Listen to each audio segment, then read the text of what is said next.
The discovery. The grand chamber of the galactic Concordat fell silent as Admiral Vrax entered.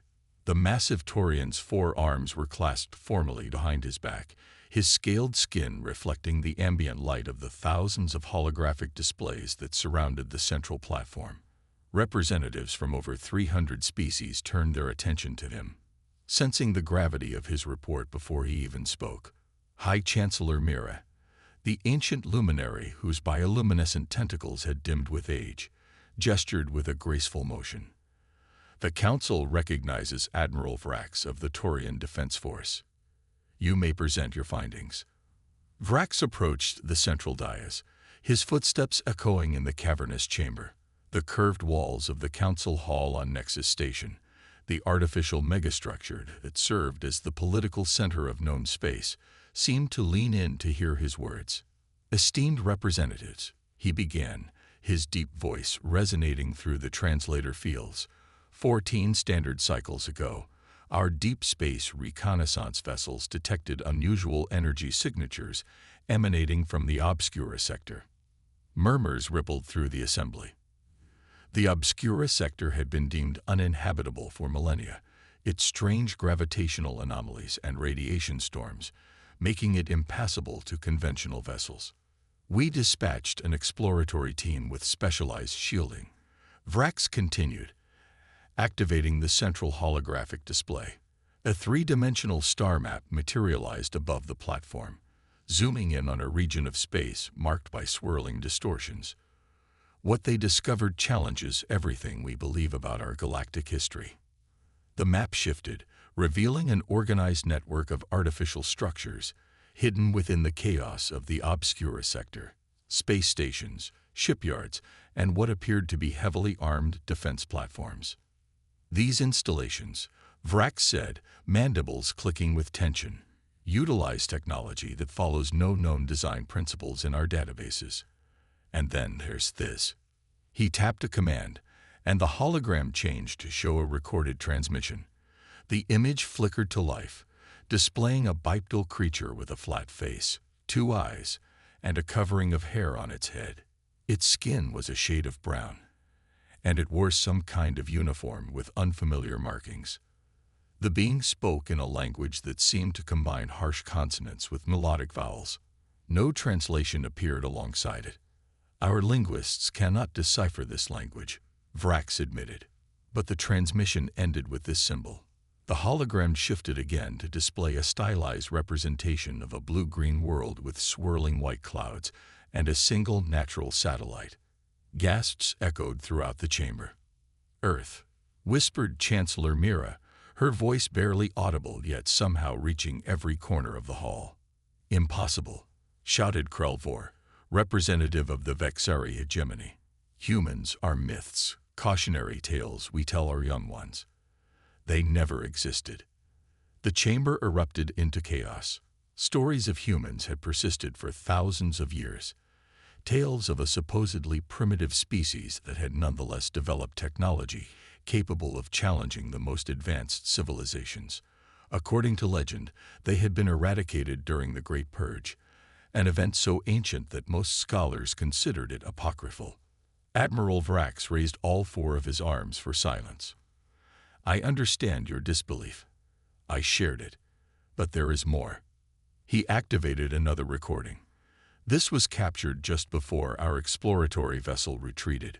The hologram expanded to show a vast fleet emerging from within the swirling distortions of the Obscura sector. Hundreds of vessels arranged in perfect formation, their designs sleek yet unmistakably built for warfare. At their center flew a massive ship, easily twice the size of the largest Concordat dreadnought. We estimate their fleet contains over 700 capital ships and thousands of support vessels, Vrax said quietly, and our scans indicate they possess technology far beyond our current capabilities. Chancellor Mira leaned forward, her ancient eyes narrowing. You're suggesting that humans, a species believed to be nothing more than legend, have been hiding within the Obscura sector for all this time. Yes, Chancellor. And now they've been discovered. The silence that followed felt heavier than a neutron star's gravity. Throughout recorded history, The various species of the Concordat had believed themselves to be the inheritors of the galaxy. The oldest civilizations dated back nearly 80,000 years. None had ever produced concrete evidence of human existence. "What do they want?" asked Celine, the Aquarian diplomat, her fins quivering with anxiety. Before Admiral Vrax could respond, the central communication system activated of its own accord. The holographic display flickered and changed to show the face of a human, different from the first, with lighter skin and eyes that seemed to evaluate each council member individually. "We can answer that ourselves," the human said in perfect galactic standard, shocking everyone present. "I am Fleet Admiral Ilara Reyes of the Terran Confederation. We've monitored your council for centuries, waiting for the right moment to reveal ourselves." Chancellor Mira rose shakily to her feet. "This is impossible. Our communications are secured by quantum encryption." Admiral Reyes smiled slightly.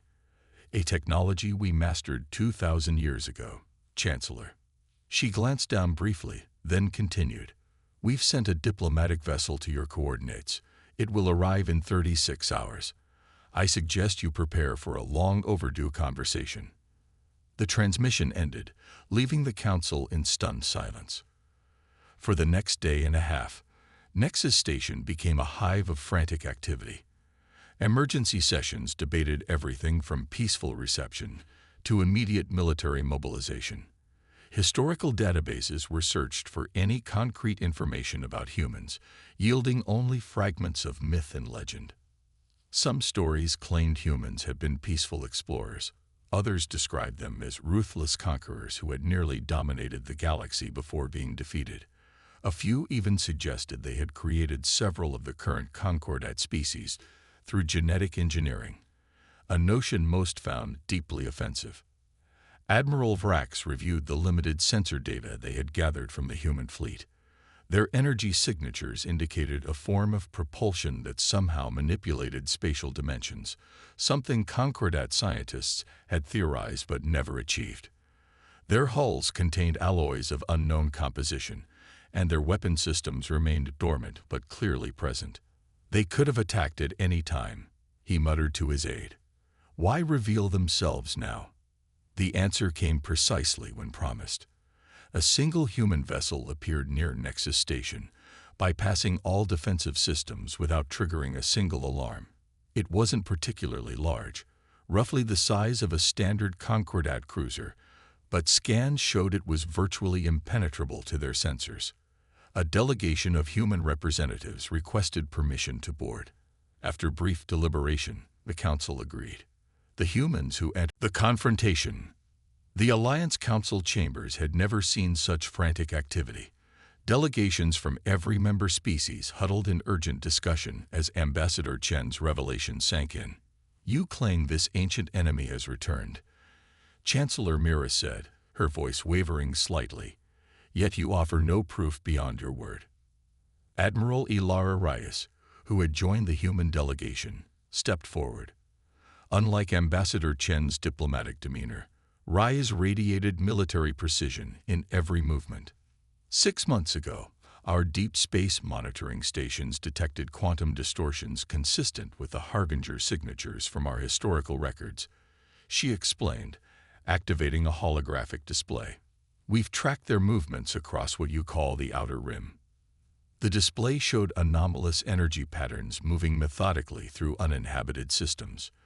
With each passing, stars dimmed slightly. "They're harvesting stellar energy," continued Reyes. "It's how they operate, draining stars to power their civilization. The process eventually renders planets uninhabitable and ultimately causes stars to collapse prematurely." "Who are they?" asked Admiral Vrax, his professional interest piqued, despite his skepticism. "We call them the Harvesters," Ambassador Chen replied. "We don't know their true name or appearance. They operate exclusively through automated proxy vessels. What we do know is that they're not from our galaxy. They're invaders from somewhere else, perhaps another dimension or a distant galaxy." Krelvor snorted derisively. Convenient that this enemy remains faceless. How do we know this isn't some elaborate deception to gain our trust before you conquer us, as the legends claim you once attempted? Chen's eyes flashed with anger for the first time.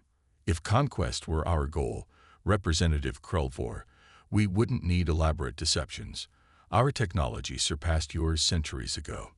To demonstrate her point, she nodded to Admiral Reyes, who tapped her wrist device.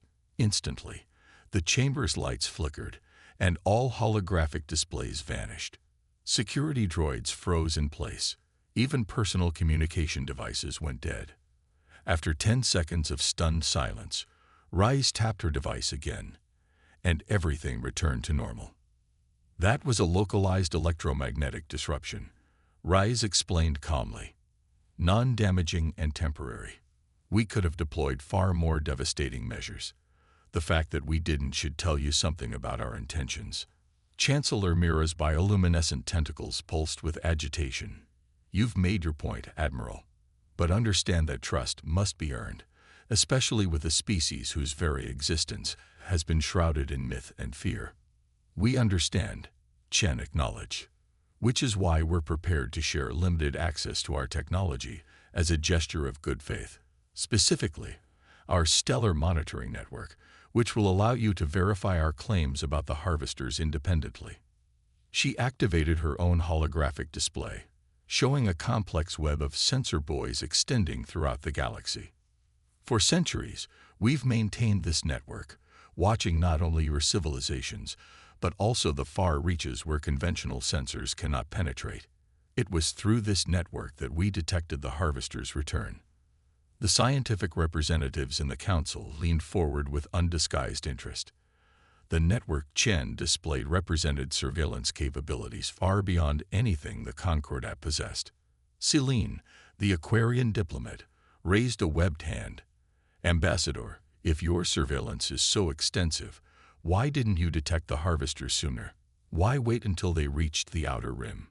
An excellent question, Chen replied. The harvesters employ some form of quantum stealth technology that masks their approach. We only detected them once they began active harvesting operations. By our estimates, they've been in our galaxy for at least a year, possibly longer. Admiral Vrax's expression darkened. If what you say is true, how much time do we have before they reach populated systems? Reyes tapped her display again, expanding the galactic map. At their current rate of progression, they'll reach the first inhabited Concordat worlds in approximately 8 months. They appear to be following the same pattern as during their previous incursion, starting with uninhabited systems to build their power before targeting populated worlds. Chancellor Mira consulted quietly with her advisors before addressing the human delegation again. You've clearly prepared for this moment, Ambassador Chen. What exactly are you proposing? An alliance, Chen said simply. Not just diplomatic recognition, but a full military and technological partnership. The harvesters were defeated once, barely, by a united galaxy. Even then, the cost was devastating. Trillions died, worlds were rendered uninhabitable, and human civilization was pushed to the brink of extinction. She paused, allowing her words to sink in. We've spent millennia preparing for their return, developing technologies specifically designed to counter their harvesting operations. But even with our advancements, we cannot face them alone. We need your raw materials, your industrial capacity, and most importantly, your different perspectives. History has shown that diversity of thought is the key to defeating the harvesters. Krelvor slammed a fist on his console. This is absurd. We're being asked to form an alliance with a species we didn't even know existed until yesterday, based on threats from an enemy we've never seen. I understand your skepticism, Chen replied calmly, which is why we're offering to transfer access to our monitoring network immediately, before any formal alliance is established. Verify our claims for yourselves. A lengthy debate followed. The Council eventually agreed to accept limited access to the human monitoring network while deferring any decision on a formal alliance. Over the next 72 hours, Concordat scientists worked alongside human technicians to integrate their systems. The results caused widespread alarm. The human data was accurate. The harvesters were real, and they were methodically working their way through uninhabited systems, leaving dying stars in their wake. When the council reconvened, the mood had shifted dramatically. "Chancellor," Admiral Vrax reported, "we've independently verified the human claims. The threat is real and advancing precisely as they described. Based on our analysis, we estimate the harvesters possess technological capabilities significantly beyond our own, perhaps even beyond what the humans have demonstrated." Chancellor Mira turned to Ambassador Chen. "It seems we owe you an apology, Ambassador. We should have taken your warnings more seriously from the beginning." "There's no need for apologies, Chancellor," Chen replied. "Skepticism is a rational response when faced with such extraordinary claims. What matters now is how we proceed." "Indeed," Mira agreed.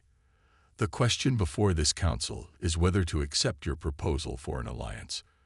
Before we vote, I must ask, what specific contributions would humanity make to this partnership?" Admiral Rice stepped forward. "In addition to our monitoring network, we're prepared to deploy our shield technology to your core worlds immediately. These quantum shields can temporarily block the harvester's energy siphoning beams, buying time for evacuation if necessary." She continued, "We'll also share our disruption technology, which can interfere with harvester communications and coordination. And most importantly, we'll contribute our fleet, over 700 capital ships and thousands of support vessels, all equipped with weapons specifically designed to target harvester vulnerabilities." "And what do you expect in return?" asked Krelvor, still suspicious but notably less hostile. "Access to your shipyards," Rice replied. "Our fleet is powerful but limited.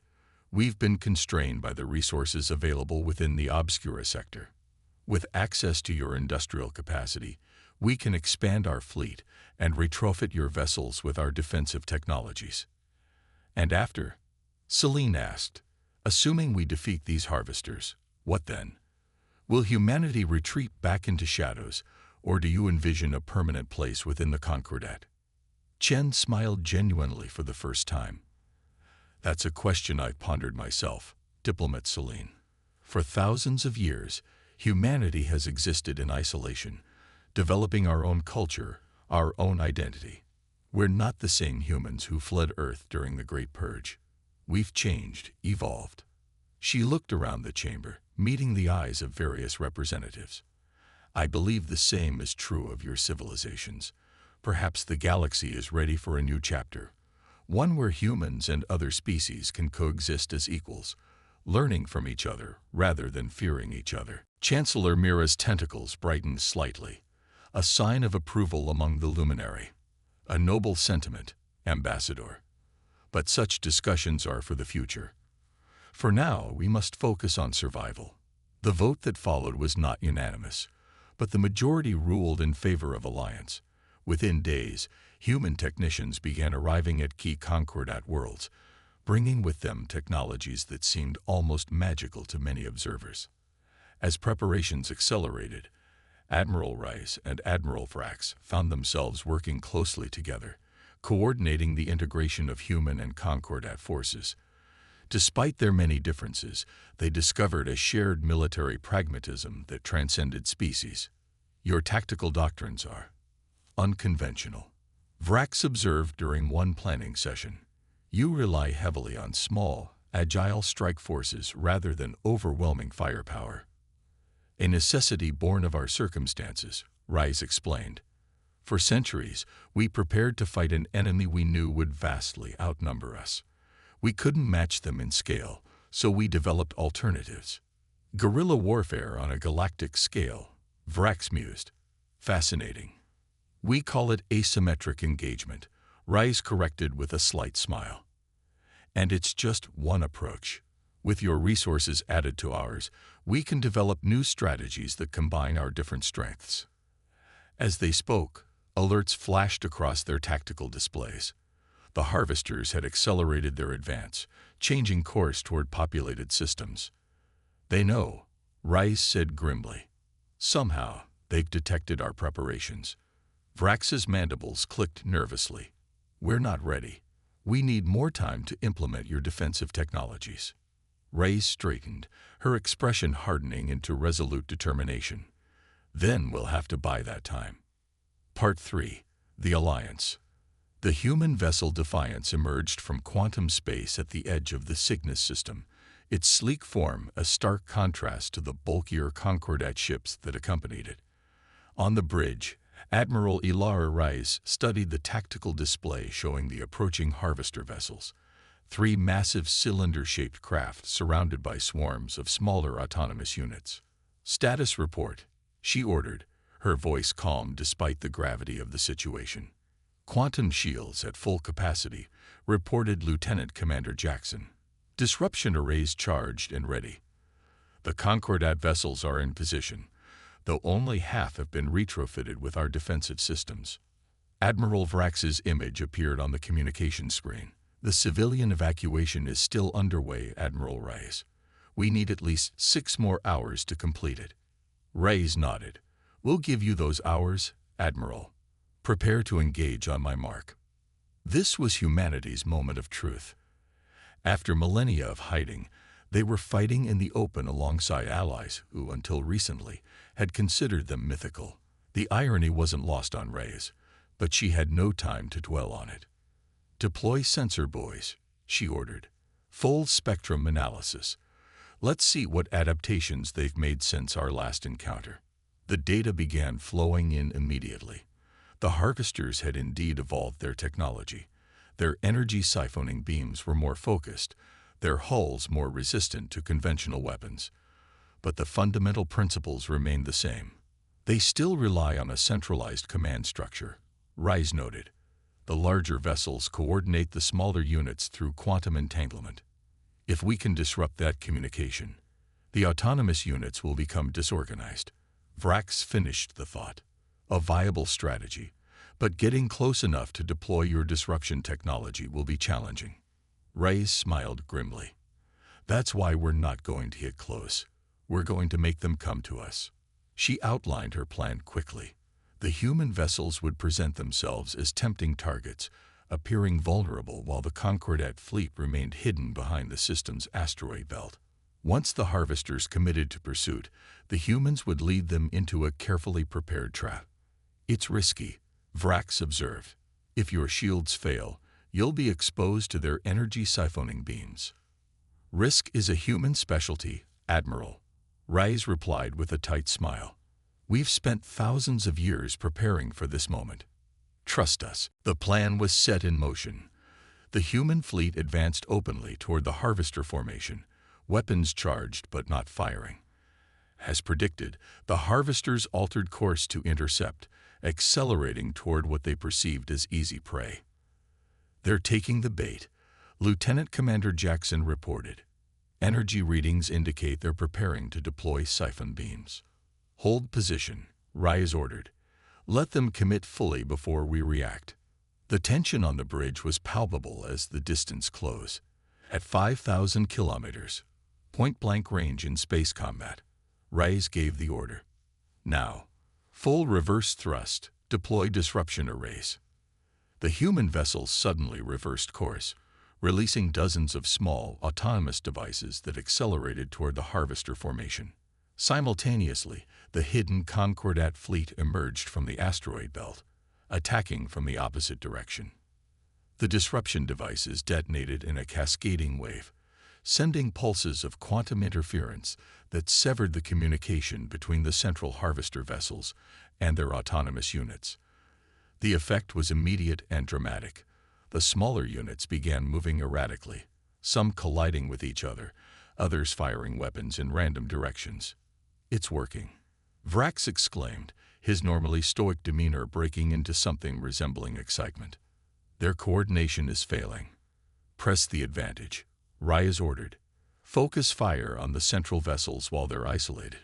The combined human and Concordat fleet converged on the 3 massive harvester ships, which were now attempting to retreat.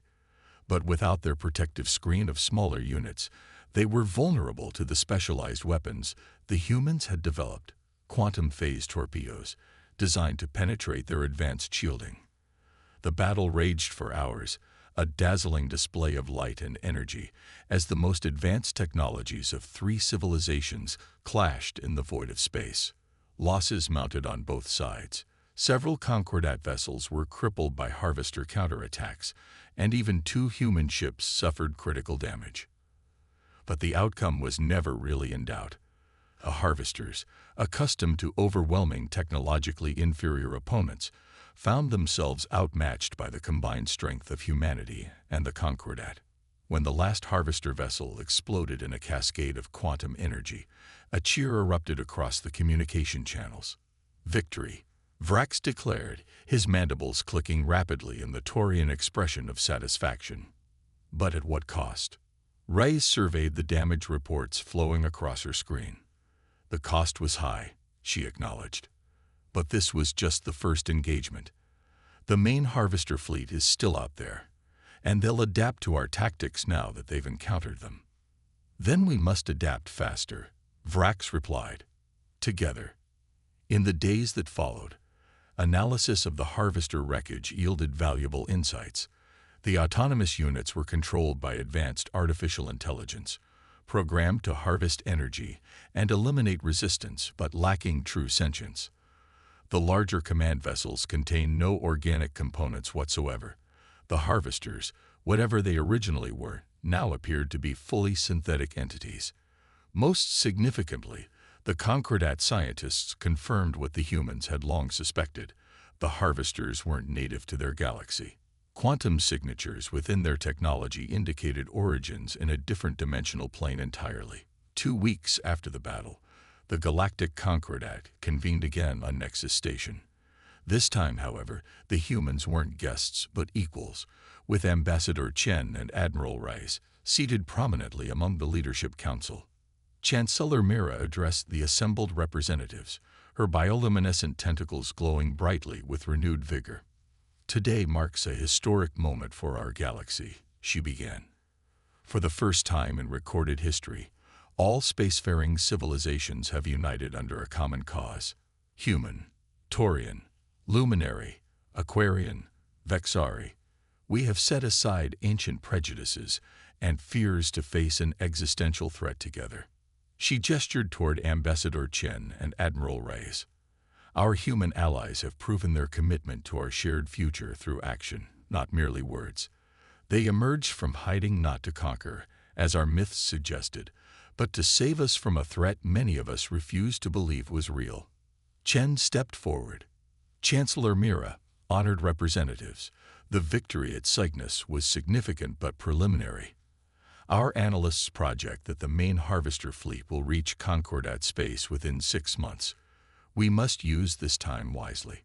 She activated a holographic display showing a comprehensive strategic plan, shipyard assignments, technology transfers, training protocols, and defensive preparations. Humanity brings to this alliance our advanced technology and experience with the Harvesters, she continued. But the Concordat brings something equally valuable: diversity. Your different biologies, cultures, and thought patterns offer perspectives we could never develop in isolation. Admiral Vrax nodded in agreement. Already, our engineers have suggested modifications to human disruption technology that could improve its effectiveness by 30%. And that's just the beginning. This is the key, Ambassador Chen emphasized. The Harvesters are singularly focused, their AI locked into patterns established eons ago. Our greatest advantage lies in our diversity, our ability to think differently, to approach problems from multiple angles simultaneously. Admiral Reyes took the floor. The battle ahead will be challenging. The Harvesters will adapt to our tactics, forcing us to constantly innovate. But together, we have something they lack: the creative spark that comes from billions of minds working toward a common goal while thinking in different ways. Chancellor Mira's tentacles pulsed with emotion. For too long, we've viewed our differences as barriers. Perhaps they are actually our greatest strength. The preparations that followed transformed the galaxy. Human technology merged with Concordat infrastructure, creating defense systems more advanced than either civilization could have developed alone. Shipyards worked around the clock, producing vessels that combined human quantum drives with Concordat weapons platforms. But perhaps most importantly, information flowed freely between species that had previously viewed each other with suspicion. Cultural exchanges accompanied technological ones, as humans emerged fully from isolation to share their art, music, and philosophy with the wider galaxy.